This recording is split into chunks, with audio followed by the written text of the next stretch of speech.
हमारे ये वाले एजेस पे करंट चल रहा है जहाँ से हम ब्लू लाइन बनाई हुई है।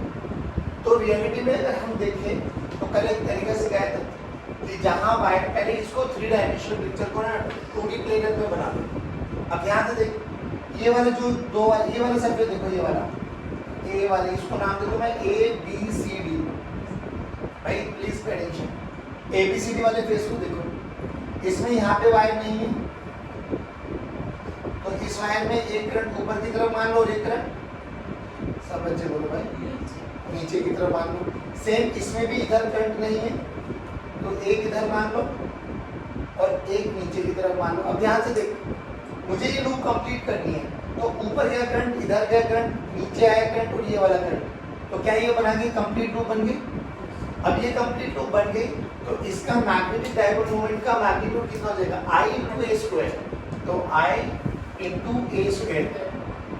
अब डायरेक्शन अपने सीधे हाथ को करंट की डायरेक्शन में घुमाओ, देखो करंट ऊपर जा रहा है, ऐसे जा रहा है, तो anti clockwise direction, anti clockwise direction को ये z x एक्सिस के लोग आगे, मान लो ये x एक्सिस है, this is x, this is y and this is, नहीं है बच्चों, तो ये I कैप आ गया, इसको मैंने m1 बोल दिया, सही है। तो ये this is your m1 vector, बोलो आया नहीं है। अब सिमिलरली ऐसे ही करो, ये वाले लो प्लेन, इसका नाम दे दो ABCD हो गया, EFG। अब इधर देखो, ये वाली वायर, तो इसमें भी ये वाली वायर में करंट नहीं है, तो एक बारी राइट मान लो, एक बारी लेफ्ट मान लो, तो ये वाली वायर इसको कंप्लीट कर देगी। तो मैग्नीट्यूड अभी भी इसको m2 दे दो बच्चों, m2 का मैग्नीट्यूड देखो I × A²। अब इसमें करंट ऐसे चल रहा है, तो बाहर गया, बाहर बोले तो z एक्सिस बोले तो k कैप, नहीं आया बच्चों। अब तीसरा लूप बचा ये वाला, तो ये अपने आप ऑटोमेटिकली कंप्लीट हो गया, है ना। इसमें करंट देखो, इसका मैग्नीट्यूड देखो m3, बोलो m3 कितना आ गया, I × A²। डायरेक्शन बोलो जल्दी, हाँ सही है, -j आ जाओ। अब टोटल मैग्नेटिक डायपोल मोमेंट निकालना, तो m vector is nothing but m1 plus m2 plus m3। जल्दी बताओ, कर सकते हो यस या नो। देखो 2 डायमेंशनल आ गए तो कोई दिक्कत ही नहीं है, बट 3 डायमेंशन आ गई तो उसको 2 डायमेंशन में ब्रेक डाउन कर लो। जहां वायर नहीं है उस वायर में एक बारी लेफ्ट में डायरेक्शन को करंट को फ्लो करा दो और एक बारी राइट में, यानी ये वाला जो डायरेक्शन में करंट हम लोगों ने माना है कि ये न्यूट्रलाइज कर गया, हाँ, क्योंकि इसका इम्पैक्ट इस वाले लूप में भी आ रहा है और इसी का इम्पैक्ट इस वाले लूप में भी आ रहा है, तो they will cancel out each other. कोई टेंशन लेने की आवश्यकता, जल्दी बताओ जहाँ तक आए समझ लो। बाकी बात आप सुनो बच्चों, मैग्नेटिक डायपोल मोमेंट आ गया हमारे पास। अब इसमें ना एक बहुत इंपॉर्टेंट टॉपिक है, इस टॉपिक की अभी थोड़ा सा नॉलेज यहाँ पे दे देता हूँ आपको, बाकी इसकी बहुत अच्छे फील्ड डिटेल में पढ़ने वाले जब हम लोग पढ़ेंगे एटम चैप्टर। एटम चैप्टर शायद आप केमिस्ट्री में पढ़ चुके हो और एटम में आप लोगों ने, आप थोड़ा बहुत अगर याद होगा तो यहाँ पर भी फील आ सकती है।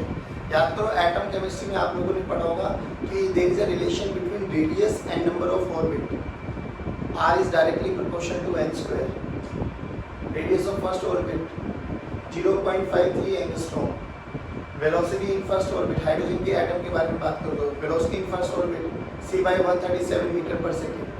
पता नहीं तुम्हें याद नहीं, छोड़ दो, तो अभी उसको मैं कोरिलेट नहीं करा रहा, need not to worry about that, I will do that. अभी सुनो क्या हुआ, बोला गया कि अगर एक इलेक्ट्रॉन, ध्यान से सुनना आराम से, अगर एक इलेक्ट्रॉन गोल गोल घूमे, एक हाइड्रोजन एटम ले लो, तो न्यूक्लियस और उसके चारों तरफ इलेक्ट्रॉन घूम रहा है, इलेक्ट्रॉन घूम रहा है तो बेसिकली करंट कॉन्स्टिट्यूट कर रहा है। अरे बोलो भाई, अगर करंट कॉन्स्टिट्यूट कर रहा है तो उसका मैग्नेटिक डायपोल मोमेंट होगा, बिल्कुल होगा, I × A। देखो ध्यान, आराम से सुनो, बिल्कुल तसल्ली से। हमने बोला कि ये मेरे पास एक इलेक्ट्रॉन घूम रहा है, ठीक है, एक इलेक्ट्रॉन ले रहा है, इसकी लीनियर वेलोसिटी है v बच्चों, इसका रेडियस है r बच्चों, ये इस ऑर्बिट में चक्कर लगा रहा है, तो इलेक्ट्रॉन घूम रहा है तो बेसिकली ये कॉन्स्टिट्यूट करेगा करंट।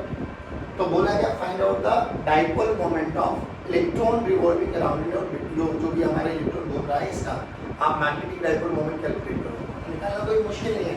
मैग्नेटिक डायपोल मोमेंट का फॉर्मूला बोलो, I × एरिया, I × बोलो भाई, I × एरिया। चलिए अब I देखो, अब इसमें I निकाले कैसे, ध्यान से देखो आई का फॉर्मूला क्या होता है भाई, जनरल फॉर्मूला में बात करूं आई का फॉर्मूला होता है Q बाई टी। अरे बोलो भाई, Q by T charge per unit time.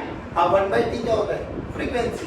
तो रियलिटी में आपको ऐसा स्टैंडर्ड का फॉर्मूला भी दिखाई देगा कि करंट का फॉर्मूला Q बाई टी होता है और Q into F basically frequency होती है। क्या होती है बच्चों, फ्रीक्वेंसी। ध्यान से देखो, मैं ये बात करूं चार्ज यहाँ से चला ए पॉइंट, घूम के वापसी ए पॉइंट पर आया, तो इसको कितना टाइम लगा। तो अपन को पता है टाइम निकालने का फॉर्मूला क्या होता है, डिस्टेंस बाय स्पीड। तो टोटल डिस्टेंस कितना कवर किया उसने, सरकमफेरेंस 2 पाई r, कितनी स्पीड से मूव कर रहा है v। तो time taken by the particle, charge particle बोलो 2 pi r bye v। But तुम्हें समझ में इसका एरिया बोलो, एरिया बोलो, एरिया क्या हो गया पाई r स्क्वायर। डायरेक्शन बोलो, डायरेक्शन बोलो अंदर या बाहर, नहीं, क्योंकि इलेक्ट्रॉन जिस डायरेक्शन में घूमेगा करंट उसके ऑपोजिट डायरेक्शन में चल रहा होगा। तो अगर इलेक्ट्रॉन एंटी क्लॉकवाइज डायरेक्शन में जा रहा है तो करंट क्लॉकवाइज डायरेक्शन में मूव कर रहा है। प्लीज इस चीज को ध्यान रखो, करंट इलेक्ट्रिसिटी पढ़ा दी ये सब चीजें ध्यान कराएगी। तो रियलिटी में करंट की डायरेक्शन ये है, अगर करंट की डायरेक्शन ये है तो मैग्नेटिक डाइपोल मोमेंट अंदर की तरफ नहीं आया, समझ में अब की बात। अब इधर देखो, तो यहाँ पर मैग्नेटिक डाइपोल मोमेंट का फॉर्मूला रख दो बच्चों, जल्दी बोलो। m का फॉर्मूला क्या हो गया, i की वैल्यू क्या रखी Q बाई टी। ध्यान से रखना Q ये है, इलेक्ट्रॉन है, तो E by T into pi R square, T की वैल्यू ये रख दो यहाँ पर। तो मैग्नेटिक डाइपोल मोमेंट देखो E by 2 pi r into v into pi R square. ध्यान से देखो, पाई ने पाई को, r ने r को मारा तो but v to Z E B R by, again a very standard form कि कोई भी इलेक्ट्रॉन रिवॉल्व कर रहा है तो उसका मैग्नेटिक डाइपोल मोमेंट कितना बच्चों, EBR/2, EBR/2। अब यहाँ पर मैं एक चीज और देखो, एक हमारे पास रेशो आते हैं जिसको हम बोलते हैं गायरोमैग्नेटिक रेशो। गायरोमैग्नेटिक रेशो क्या होता है, सुनना ध्यान से। Gyromagnetic ratio is nothing but gyromagnetic ratio, it is defined as the ratio of magnetic moment, magnetic dipole moment divided by the angular momentum. अब एंगुलर मोमेंटम का फॉर्मूला बोलो, 11th standard में क्या पढ़ा था, हाँ एल वेक्टर का formula पढ़ा था, m into v r cross v, m into r cross v। ध्यान से देख, इसके अलोंग घूमेगा r वेक्टर v वेक्टर, दोनों के बीच में एंगल बोलो 90। तो जब इसको सोल्व करेंगे तो sin 90 1, तो एंगुलर मोमेंटम कितना हो गया m v r। बोलो बच्चों क्या आ गया, m v r, रखो वैल्यू। इस इक्वेशन में gyromagnetic ratio is nothing but ratio of magnetic dipole moment bye angular momentum. Magnetic dipole moment ये है इक्वेशन नंबर 1, ये इक्वेशन नंबर 2, दोनों को डिवाइड कर दो बच्चों, जल्दी बोलो। m बाय l क्या बना, EVR/2 इनटू MVR। r ने r को, v ने v को मारा, तो m बाय l का रेशियो क्या बना बच्चों, E/2m। E बाय, मैं तो कहता हूँ जनरल रेशियो याद करो, Q/2m। अब देखिए इलेक्ट्रॉन था तो मैंने ये रख दिया, अब ये तो कोई भी हो सकता है, प्रोटॉन भी हो सकता है, अल्फा पार्टिकल भी हो सकता है, क्या सकता मैं गायरोमैग्नेटिक रेशियो निकाल सकता हूँ।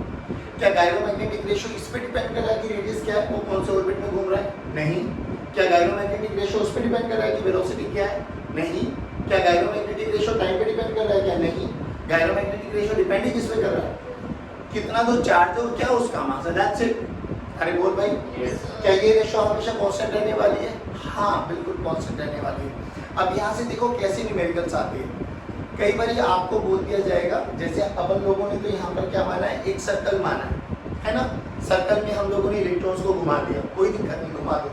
कई बार क्या होगा कि आपके पास डिस्क दे देगा, आपके पास सॉलिड स्फीयर दे देगा। अभी डरने की कोई आवश्यकता नहीं है, सिंपल सी बात सुनो भाई, ये फिक्स है कि हमारे पास m/l का रेशियो स्टैंडर्ड है, Q/2 है, Q/, और हमसे मैग्नेटिक डाइपोल मोमेंट पूछ लिया जाता है। तो मैग्नेटिक डाइपोल मोमेंट पूछ रहे हैं, तो मैग्नेटिक डाइपोल मोमेंट को मैं ऐसे भी तो निकाल सकता हूँ ना बच्चों, m this is equals to Q/2m into l। अरे बोलो भाई, याद करो जब आप लोगों ने रोटेशन पढ़ा था 11th स्टैंडर्ड में, एंगुलर मोमेंटम का फॉर्मूला एक तो mvr पढ़ा था, एक आप लोगों ने I into ओमेगा भी पढ़ा था। I क्या होता है, मोमेंट ऑफ इनर्शिया। आपका पार्टिकल किस एक्सिस के लोग घूम रहा था, याद करो, अगर रिंग है तो रिंग का एक moment of inertia about an axis passing through the centre of mass mr², disc का mr²/2, सॉलिड स्फीयर का 2/5 mr²। याद है ना कुछ? बस सिंपल सी बात बताओ, आपको बोला जाएगा कि डिस्क है ओमेगा से घूम रही है, तो ओमेगा आपको दे दिया गया। डिस्क का मोमेंट ऑफ इनर्शिया आपको पता होना चाहिए, तो आई एंगुलर मोमेंटम का फॉर्मूला क्या रख दोगे? आई इंटू ओमेगा। अरे बोलो भाई, आई इंटू, तो m का फॉर्मूला देखो क्या बन जाएगा? q/2m इंटू आई इंटू ओमेगा। अब आपको बस ये पता होना चाहिए कि कौन सा वो सिस्टम है जो घूम रहा है, उसका ओमेगा कितना है और वो किस एक्सिस के अलोंग घूम रहा है, और उस एक्सिस के अलोंग आपको मोमेंट ऑफ इनर्शिया पता होना चाहिए। वैल्यू रख देना, कैसा भी सिस्टम पूछा जाए आप उसका मैग्नेटिक डायपोल मोमेंट कैलकुलेट कर सकते हो। नहीं तो स्टैंडर्ड तरीका तो यही है, ऐसे निकाल लो आपके पास। बट कई बार हमें ये वाली रेशियो जो गायरोमैग्नेटिक रेशियो है, ये क्वेश्चंस को इजी बना देते हैं। देखो इजी बन गई। अरे बोल भाई, अरे आया ना, बोलो नहीं आया, बहुत इजी बना देता है, पक्की बात। अब यहाँ पर है ना एक छोटा सा टॉपिक बोलते हैं जिसको हम बोलते हैं बोहर मैग्नेट्रॉन। बोहर मैग्नेट्रॉन में कुछ नहीं होता, हाइड्रोजन का एटम है, हाइड्रोजन के एटम में जो आपके पास इलेक्ट्रॉन है वो फर्स्ट ऑर्बिट में घूम रहा है। अब फर्स्ट ऑर्बिट में घूम रहा है तो बोला गया इसकी गायरोमैग्नेटिक रेशियो क्या है, या उसका एंगुलर मोमेंटम क्या है, उसका मैग्नेटिक डायपोल मोमेंट क्या है। तो कुछ भी नहीं करना, याद करो बोर्स का सेकंड पोस्टुलेट, बोर का सेकंड पोस्टुलेट कि एंगुलर मोमेंटम का फॉर्मूला होता है nh/2π। याद है कुछ? nh/,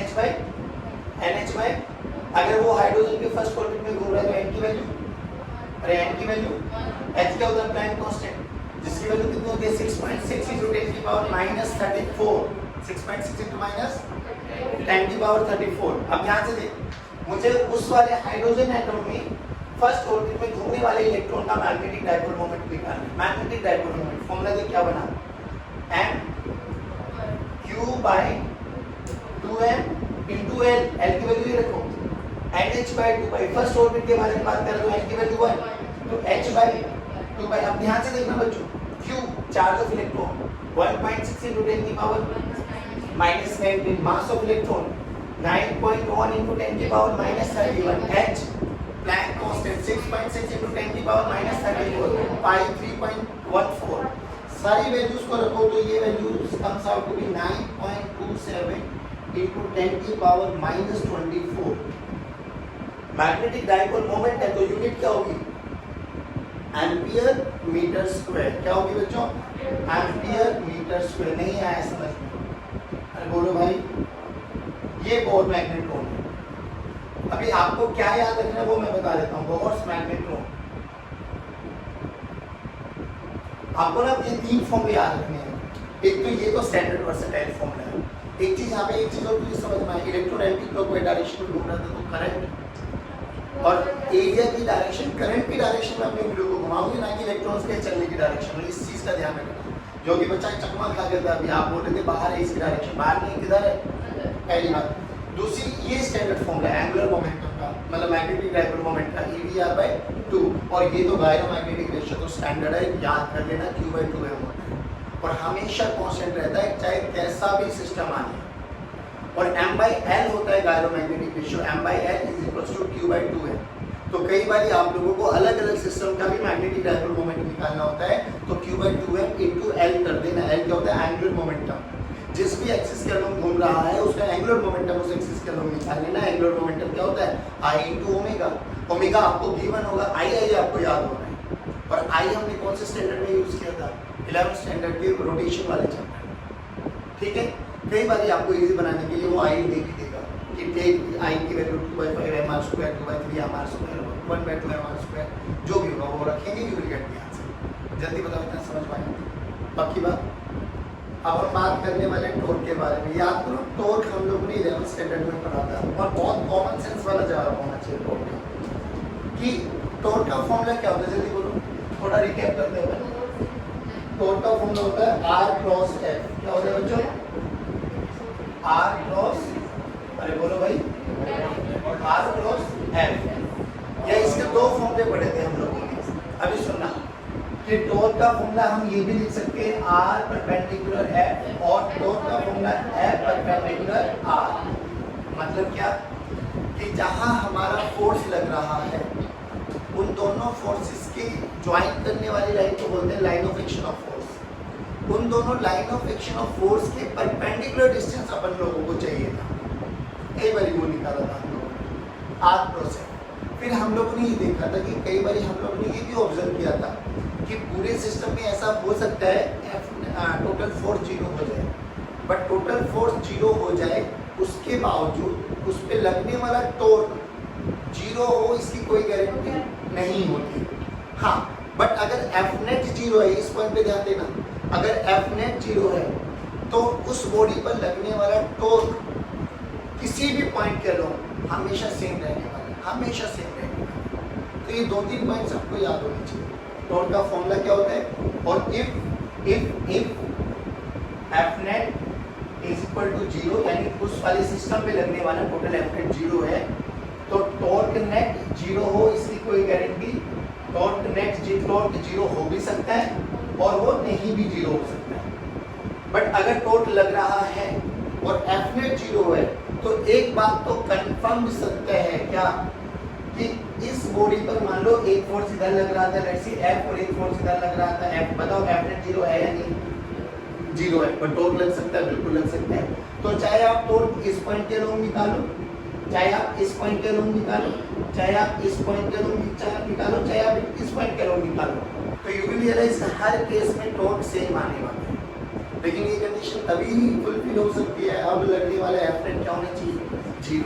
अब देखो आज हमने क्या करना है, जो टॉपिक अभी हम पढ़ रहे हैं उस टॉपिक का एक प्रैक्टिकल एग्जाम्पल है आपके पास, जिसको हम बोलते हैं मूविंग कॉइल गैल्वेनोमीटर, जो लास्ट टॉपिक रहने वाला है।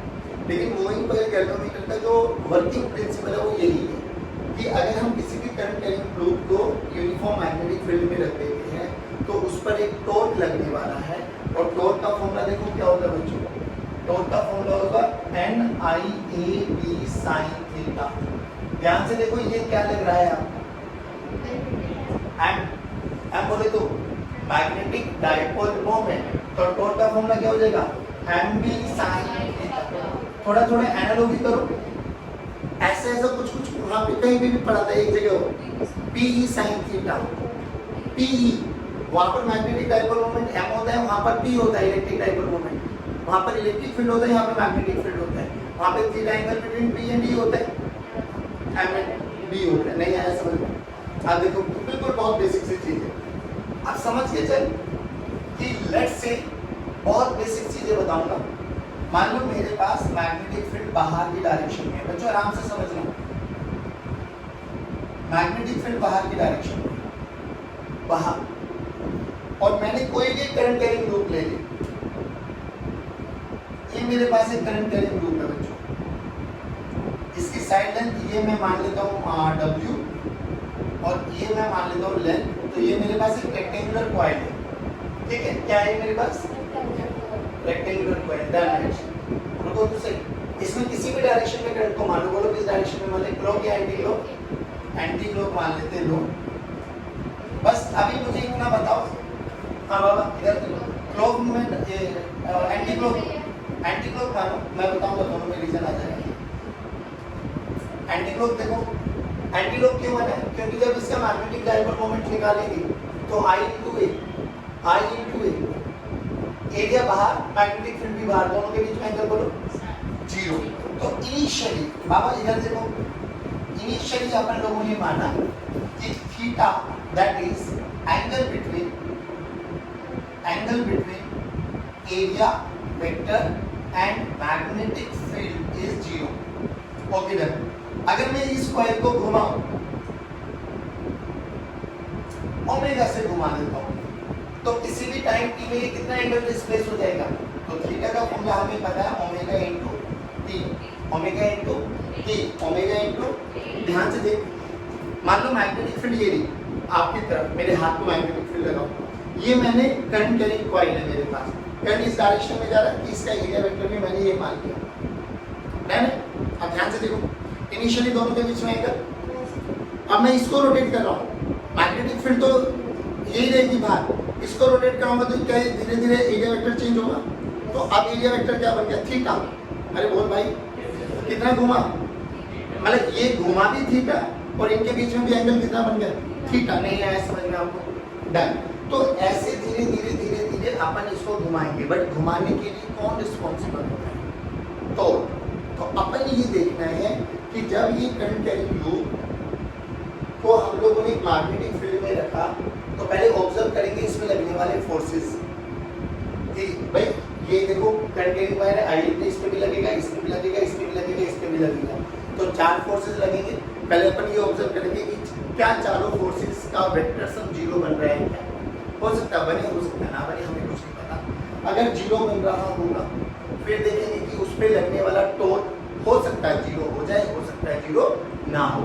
अगर 0 नहीं हुआ तो अपन को टोट कैलकुलेट करना है। पहले बताओ ये समझ में आया, पक्की बात।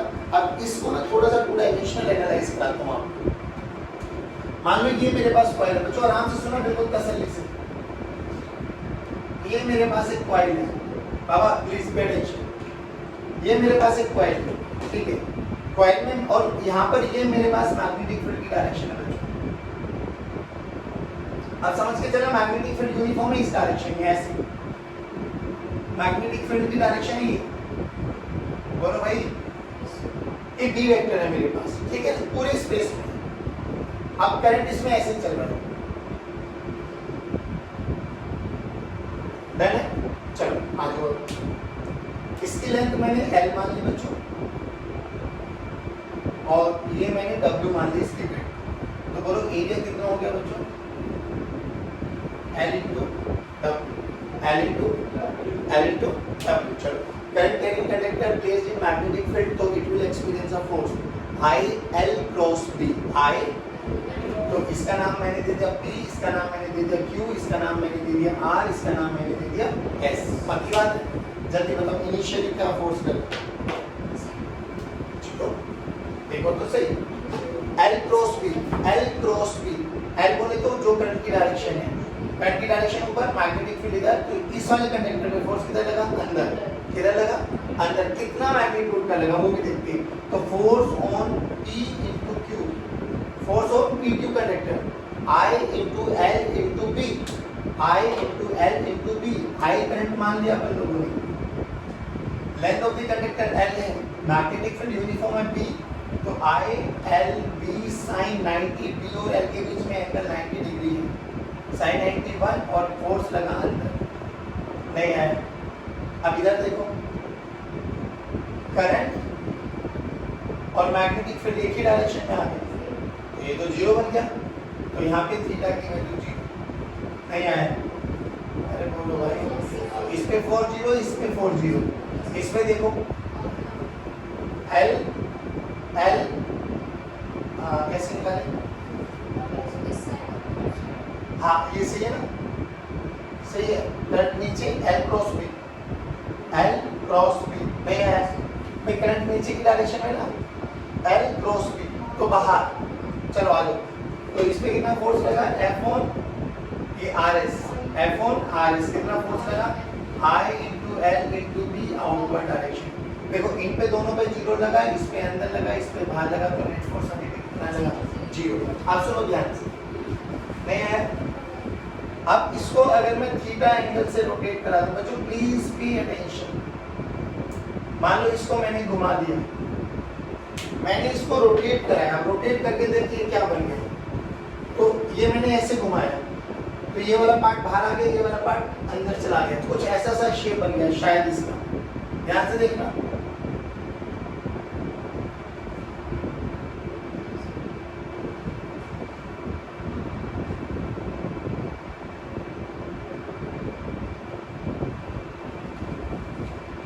अरे बोलो भाई, पक्का सुंदर। आज देखना, अभी इसके भी फिल करा देता हूँ। मैग्नेटिक फील्ड लाइंस ये है, ध्यान रखना, मैग्नेटिक फील्ड लाइंस ये पहले ऐसे रखी हुई थी, अब ये थोड़ा घूम गया, ऐसे घुमाया ना, ये थोड़ा घूम गया। अब चलो स्टार्ट करते हैं, इस पे फोर्स निकालो, इस पे फोर्स निकालो, इस पे फोर्स निकालो, इस पे फोर्स निकालो। अब देखिए इनपे भी फोर्स आ जाएगा, बोलो भाई, मैग्नेटिक फोर्स ऐसी। अब देखो ध्यान से, इस पे करंट इधर है, नहीं करंट इस डायरेक्शन में फ्लो कर रहा है, मैग्नेटिक फील्ड ये है, तो L cross B downward direction में, L cross B magnetic field ये देखो ना, ये कॉइल थी ना, ऐसे रखी हुई थी, मैंने ऐसे घुमा दिया। अब मैग्नेटिक फील्ड लाइन सीधी, पहले देख ऐसी कंडीशन थी, अब ये ऐसी कंडीशन हो गई। तो अब देखो इस वाले में और इस वाले में कुछ एंगल बन गया ना। पहले ये दोनों पैरेलल थे, तो पहले कितना बन रहा था, फोर्स कितना लग रहा था, तो बात खत्म। अब इस पे आ गए, अब इस पे आ गए तो इसमें देखो एल क्रॉस बी निकालो। एल बोले तो करंट की डायरेक्शन, करंट इधर है, बी ये रहा, तो एल क्रॉस बी नहीं आया। अरे बोलो भाई, नहीं आया। ये अंदर, सॉरी डाउनवर्ड डायरेक्शन में, इसमें बोलो करंट इधर जा रहा है, करंट इधर जा रहा है, तो ऊपर, तो जितना थीटा ये घुमा होगा उतनी थीटा ये घुमा होगा, तो इस पे फोर्स कितना लग जाएगा, I into L ध्यान से सुनो, इसकी विड्थ मानी हमने W, हाँ W होगी, W क्यों होगी सुनो, क्योंकि इसकी विड्थ W मानी है हम लोगों ने। तो अब I W B sin theta, इस वाले पे डाउनवर्ड डायरेक्शन में लगेगा और इस वाले पे अपवर्ड डायरेक्शन में लगेगा। बोलो कितना फोर्स लगेगा, I W B sin theta, I W B sin theta, down up, they will cancel out each other. इस पे बोल कितना लगेगा, अभी भी देख L क्रॉस बी अंदर, IL B sin theta, sin theta 90 degree, इस पे कितना लगेगा, IL B sin थीटा, अभी भी 90 डिग्री। बोलो इसमें मैक्सिमम फोर्स लगेगा। तो रियलिटी में हमने क्या देखा कि जब घूमा, तो घूमा जब ये थीटा एंगल से घूमा, तो ऊपर वाले पार्ट पे, इस वाले पार्ट का नाम क्या दिया हम लोगों ने, पी क्यू आर, हाँ ये क्यू बना, ये आर बना, ये पी बना, ये एस बना। तो पी क्यू पे फोर्स बोलो कितना बच्चों, अभी भी उतरेंगे आई एल बी अंदर की डायरेक्शन में, इस पे बोलो एफ ऑन आर एस पे बोलो आई एल बी अभी भी बाहर की डायरेक्शन में, इस पे बोलो F on Q R I W B sine theta down direction, और नीचे वाले पे बोलो I B S I W B sine theta up direction. अभी भी देखो नेट फोर्स, तो ये तो कंफर्म न्यूज हो गई है भैया, किसी भी कंडीशन में रखे कॉइल पे लगने वाला एफ नेट तो हमेशा जीरो है। अगर एफ नेट जीरो है तो we have to check it out कि उसमें लगने वाला टॉर्क के बारे में क्या क्या है, टॉर्क जीरो है या नहीं है। बट एक चीज कंफर्म है, अगर टॉर्क लगा तो चाहे मैं किसी भी पॉइंट से देखूं, टॉर्क हमेशा क्या रहेगा, कांस्टेंट। ये बात होगा, पहले तो ये समझ आए। अब एफ नेट जीरो हो गया तो इसका मतलब there is no rectilinear motion in it, कोई रेक्टिलिनियर मोशन नहीं। रेक्टिलिनियर मोशन का मतलब समझ में आया कि इस कॉइल का सेंटर ऑफ मास ना तो आगे जाएगा, ना पीछे जाएगा, ना ऊपर जाएगा, ना नीचे जाएगा। हाँ ये घूम सकता है। अब घुमाने के लिए हमें कौन से फोर्स चाहिए, कपल। घुमाने के लिए कौन से फोर्स चाहिए, कपल फोर्स। अब ध्यान से देख, सुन इधर, ये देख बाबा प्लीज प्रेडिक्शन, एक जो फोर्स लग रहा था इस एक्सिस के लो, इनिशियली देखो इस पे फोर्स कितना लगा था, इस वाले पे 0। अब इस पे फोर्स कितना लग रहा था, इस पे कितना लग रहा था, ठीक है डन। जैसे ही घुमा इस पे फोर्स जितना इस पे लग रहा है उतना इस पे लग रहा है। एक चीज देखो ध्यान से, इस पे जो फोर्स लग रहा है पहले 0 लग रहा था, इन वाले ऊपर वाले पार्ट्स पे देखा पहले 0 लग रहा था, अब जितना भी लग रहा है वो इसी लाइन के लोग लग रहा है, एक्सिस के लोग। अरे हाँ ना बोलो भाई, अरे बोलो भाई। अब ये this is axis of rotation. आप सुन, एक्सिस ऑफ रोटेशन का मतलब क्या है कि अगर मैं इनको ज्वाइन कर दूं तो रियलिटी में ये सेंटर ऑफ मास से पास होके जाएगी, तो जो इस पे लगने वाले फोर्स होंगे वो कभी भी इसको टॉर्क नहीं प्रोवाइड कर सकते। ऐसे समझ के चल, ये आपका मार्कर है, इस पे एक फोर्स ऊपर की डायरेक्शन में लग रहा है और एक फोर्स नीचे की डायरेक्शन में लग रहा है। क्या ये इसको घुमा सकते हैं? घुमाने के लिए क्या देखो, एक ऊपर लग रहा है एक नीचे लग रहा है, तो ये तो नहीं घुमा सकते। हाँ बट एक फोर्स अगर इस उंगली की तरफ लगे और एक इस उंगली की तरफ लगे तो ये शायद इसको घुमा सकते हैं। अरे हाँ ना बोलो, पक्की बात। अब ध्यान से देखो रियलिटी में क्या हुआ, अब इधर देखो, सुनो प्लीज अटेंशन। ये आपके पास मैग्नेटिक फील्ड लाइंस बना देंगे। अब इधर ध्यान से देखो, इस वाले कॉइल पे जो लगने वाला फोर्स ऊपर है और नीचे है, इन दो कॉइल्स में ये तो टॉर्क नहीं प्रोवाइड कर सकता। लेकिन इस वाले एंड पर बोलो फोर्स किधर लग रहा था, अंदर, और इस पे कितना लग रहा है बाहर। और एक कॉइल के बारे में चर्चा कर रहा हूँ, ध्यान से देख, एक कॉइल को ऐसे बना देंगे बेटा, प्लीज पे अटेंशन दोस्तों, ठीक। ये वो वाली कॉइल है, सही बात। अब ये कॉइल है, ये मैग्नेटिक फील्ड है, या इस कॉइल को ना थोड़ा ऐसे बना, थोड़ा और फील आ जाएगी। ये कॉइल है जिसकी साइड है W, इसके इस एंड पर फोर्स लग रहा है, मैं इसका 3 डायमेंशन का 2D बना रहा हूँ, तो इस पे फोर्स लगा ऊपर की डायरेक्शन में, जिसको मैंने नाम दे दिया F/PQ, और इस पे एक फोर्स लगा डाउनवर्ड डायरेक्शन में, जिसका नाम दे दिया मैंने F/RS। अब इनको बोलते हैं line of action of force, these are known as line of action of force. बेटे आवाज कुछ करो। इन line of action of force के परपेंडिकुलर डिस्टेंस चाहिए होता है मुझे टॉर्क लगाने के लिए, तो बेसिकली मैं जो डील करूंगा ना वो ए डिस्टेंस में करूंगा, क्योंकि यही x का डिस्टेंस वो डिस्टेंस है जो इन दोनों के परपेंडिकुलर है, और टॉर्क लिखते हुए अपन को ये लिखना है इन दोनों में से किसी भी एक का मैग्नीट्यूड दे, दोनों का मैग्नीट्यूड सेम है, और एक का परपेंडिकुलर डिस्टेंस x निकालना है। आप ध्यान से देखिए, जब हमने इसको थीटा एंगल रोटेट कराया था, इनिशियली क्या था, b और a के बीच में एंगल 0, जब थीटा घुमाएंगे तो b और a के बीच में एंगल कितना हो जाएगा, थीटा। अब प्लीज पे अटेंशन, ये कॉइल है, इस कॉइल पे एरिया वेक्टर परपेंडिकुलर आने वाला है, ये मैग्नेटिक फील्ड, तो ये एंगल कितना बना, थीटा। अगर ये थीटा बना तो ये कितना बना, 90 माइनस थीटा। अरे बोल भाई, ये कॉइल इस कॉइल पे ये एरिया वेक्टर, तो एरिया वेक्टर और कॉइल 90 डिग्री है, तो ये कितना बना, डन। अब ध्यान से देख, मुझे x चाहिए, मुझे w पता है, मुझे थीटा पता है, तो w का ये कंपोनेंट कितना हो जाएगा, w sin थीटा। सारे बोलो, तो x क्या हो गया बच्चों, w sin थीटा। बेसिकली यही मेरे पास r परपेंडिकुलर हो गया। टॉर्क का फॉर्मूला क्या होता है, r परपेंडिकुलर इनटू f, इन दोनों में से कोई भी उठा लो, I L B, r perpendicular w sin theta नहीं आया बच्चों। अब यहाँ से देख, L into B, L into W, L into W, L into W, area of the coil। तो टॉर्क का फॉर्मूला क्या है, I into A into B into sin theta। This is for one turn। क्या ऐसे ऐसे n turns हो सकते हैं, n से मल्टीप्लाई कर दो तो टॉर्क का फॉर्मूला देखो, n I A B sin theta। जल्दी बोलो, n I A एंड बोलो मैग्नेटिक बैकवर्ड मोमेंट, तो एन आई ए क्या हो जाएगा, एम बी साइन थीटा। जल्दी बताओ आएंगे ऐसा। तो ये टॉर्क है जो आपको देखना है, याद करना बस।